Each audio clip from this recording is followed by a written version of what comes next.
get into the Vision Hudson and the 20th Century Limited, which you can hear. It'll be making its way around the Corporate Central here in a second. I love that electronic air whistle. That's so cool. So, first off, I want to get through some housekeeping. Obviously, as you may have noticed, I've been using the Carpet Central, as we'll call it here. And the reason for that is I have not gotten my layout back up together. You can't see it, but it's behind the camera over there. One of these days we'll get back together. Until then, this is probably going to be the format, more or less, is me just sitting here talking to you all. Well, whatever we're wanting to talk about, we're in the loop here, which is about here. And yeah, let's get into this, because this is a very odd purchase. Just about everybody that knew me was shocked when I picked this up, and then when I actually had picked up the whole consist actually. But goodness, I don't know. It was like, sorry, that's so cool. Gosh, I don't know, 6 years ago? 7? Oh gosh, I made the joke. Anyways, I won't do the thing. But, I promised myself that next time the high-end, fully featured J1E came back around with the 20th Century, that I was going to go ahead and order one, because I wanted one. I've always wanted one high-end train, you know? And for me, being a New York Central fan, I know, weird, I'm in St. Louis. I love my Mopac sometimes, but gosh darn it. But yeah, I had always said if I was going to get anything high-end, this would be it. And I always wanted to get something high-end because you watch all these YouTube videos of the reviews, and it's some neat stuff, it really is. And the whistle steam, that is so cool to see in person. And the bell swings, it's so cool. But yeah, I'm not really going to turn this into a review, per se, since these have been reviewed to death. We've all gone over well, I'm fine with the gloss. I guess we'll get into that. I'm fine with it. I was kind of surprised when I opened it and went, hey, wait a minute. That's not as advertised, because that is not at all what they shown in this book. Sorry. Apparently I don't know my English anymore. But I was fine with it, and I kind of get what they're going with. If I have one critique, I would have preferred maybe like a semi-gloss, I guess, or just a little bit duller, just a wee bit. But am I happy with the purchase? Yeah, I'm very happy with it. I'm glad I bought it, and I would do it again. Now, does that mean that I'm ever going to buy anything else like this again? Oh heavens no. Oh my gosh, this was an obscene amount of money. I got the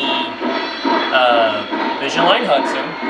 I got the 20th Century 2-packs. I got 2 of them. I got the one with the combo and the observation, and then the 2 standard Pullmans, I guess we'll call them. And then I picked up the dining car. And then, oddly enough, they didn't advertise it with the main train. And again, sorry, I know the camera's kind of far away so I can kind of capture everything.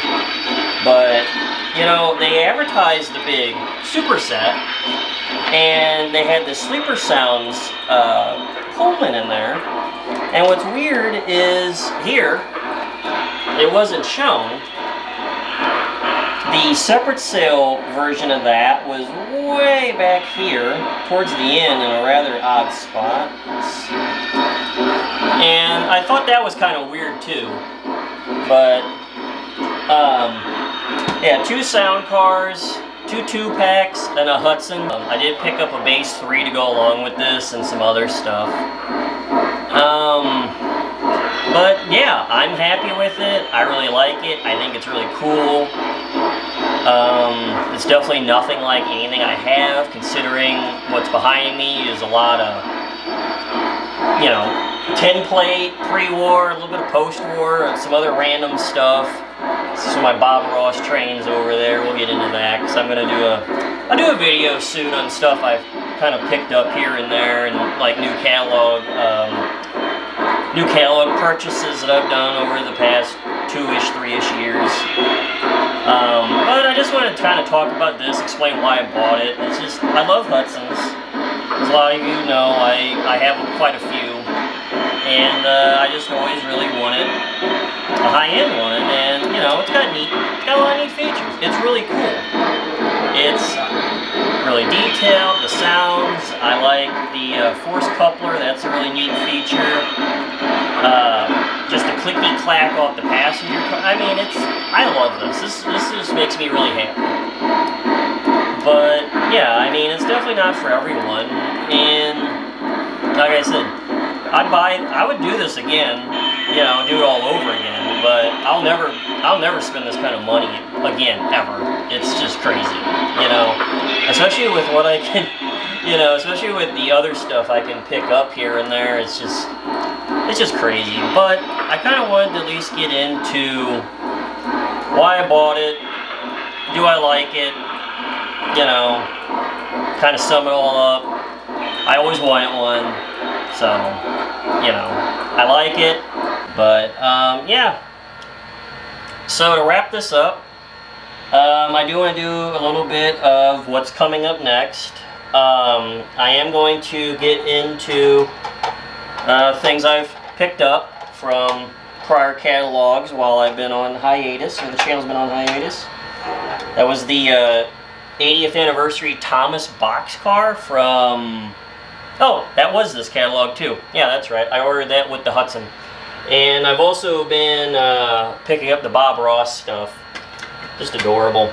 But I'll do another video on that. And then the other big thing, which you might notice with this Burke, this is a Lion Chief 2.0, and I got a diesel switcher back there too. I'll get into that too, because there's been a lot of changes and things, and I've taken some different directions in the hobby, but we'll get into it. But I just wanted to get into why I bought this Visionline, my thoughts, opinions, kind of not so much review, just kind of how I feel. And you know, like I said, I'm glad I bought it. So, yeah. For the folks that are sticking around, I appreciate it. I did notice a couple people unsubscribed. Whatever. I will try to get into maybe doing weekly, bi-weekly. I don't know. We'll see how this kind of flows out. But yeah, I will see you all next time.